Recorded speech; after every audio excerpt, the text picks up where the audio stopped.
what have we down there? Oh, listen to this boy that we have down there sitting on the floor before my very eyes. The one and only Chief Manager of the Norwich Business Centre. Let's hear it. Oh, Johnny boy, there he is.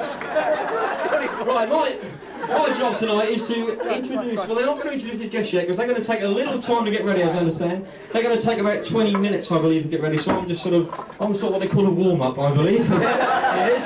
That's very professional, the warm-up act. Is that all right you do? I think we have a few managers, I believe, who are going to do something rather strange. Who knows what it's going to be, anyway. But that's going to be, I think it's going to be when I'll finish, which will be about 5. I won't keep you very long, because I know you want to get down on the floor and strut your funky stuff, Mr. Harris. Yeah? Mr. Stuff. Like, you can't wait to see that man on the floor there. I can't.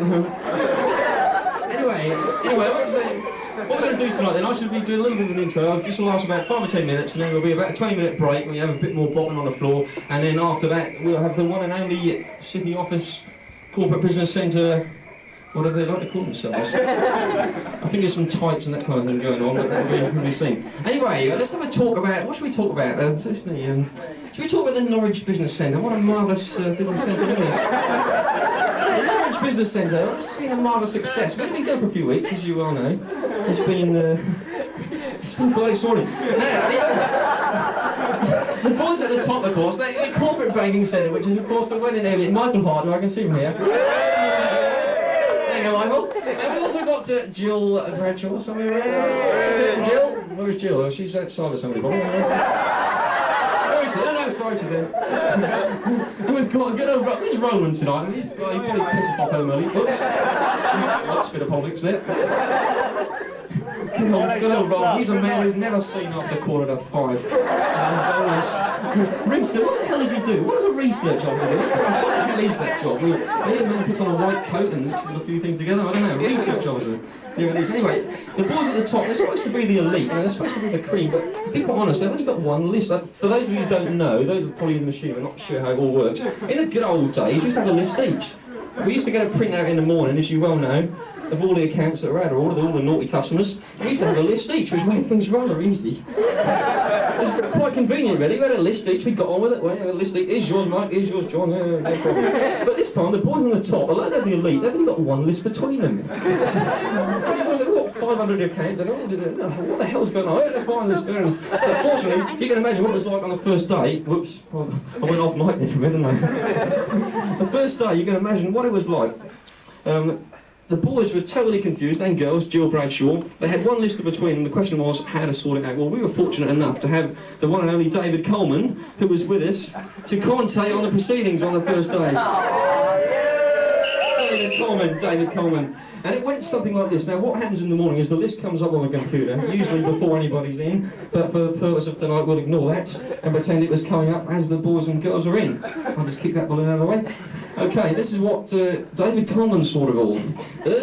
Here we are. You join us at, it's come through, is that? I think we're in Anfield. Are we in Anfield? No, I hear it. We're not in Anfield. We are, in fact, at the Norwich Corporate Business Centre. Quite a story. This was View Evelyn on the picture board.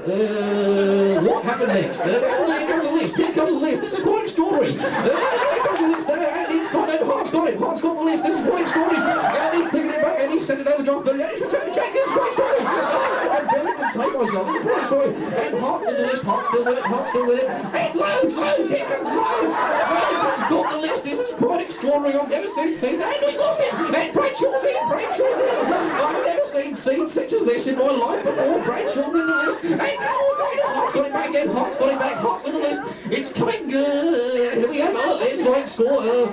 Ipswich 0, Shrewsbury 10. Quite a story. The Prophet Tim Powell, he'll be quite distraught at that one. Quite extraordinary. Someone Michael Hart, quite extraordinary.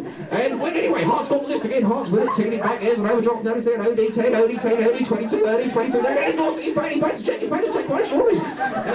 Quite extraordinary. And here comes Mike Searle. Here comes he's a corporate account. Exactly. What the hell is a corporate account? Exactly.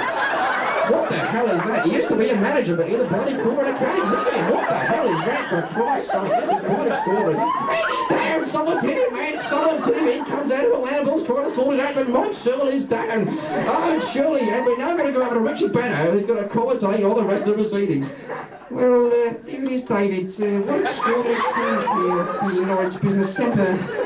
Quite extraordinary.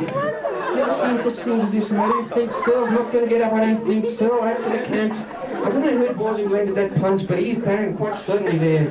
He was trying to sort out the muddle there. If only they had a list each, it would have been much easier. But anyway, there it is then. I don't think there's going to be any further play in the Norwich Business Centre until Searle's got a written apology. Business ring bells of Pakistan. Anyway, that's it. That was the first day. That deserves a round of applause, doesn't it? That does. Yeah! Okay, quickly moving on now. Not much longer. Who's heard the Radio Bournemouth Financial Report? Who's heard it? Anybody? Who's heard it? What a great programme that is. The NatWest Radio Report. It's something that if you haven't heard it, don't bother. It comes on about 3 minutes past 10 if you're unfortunate enough to have Radio Bournemouth on that time of night. That's when good old Dickie Moore gets the old headphones on. Sort of stuff. You get some really casual DJ from, you know the DJs like someone like Keith down here, really casual dude, all the chat, all the rabbit, someone from Radio Broadlands. Ah, yes indeedy, here you go then, that's a super sound, that's #1 in the charts, there you go, get down on that floor, ah, there you go. Anyway, it's now coming up to 3 minutes past 10 and here's the Radio Broadland Financial Report. Okay, here's your main man, the one and only Richard Moore, let's hear from Richard Moore. Trading was firm today. Oops, I dropped him right there. Yes, Richard does that, don't worry. Trading was firm today amid fears of drops in the US dollar. Right.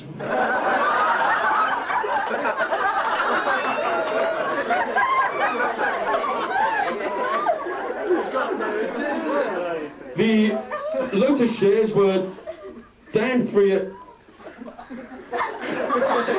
262. So Richard, okay, well there's plenty of people in the bunch who could do the Radio Bournemouth Financial Report. There's plenty of people who could do it. Who could do it?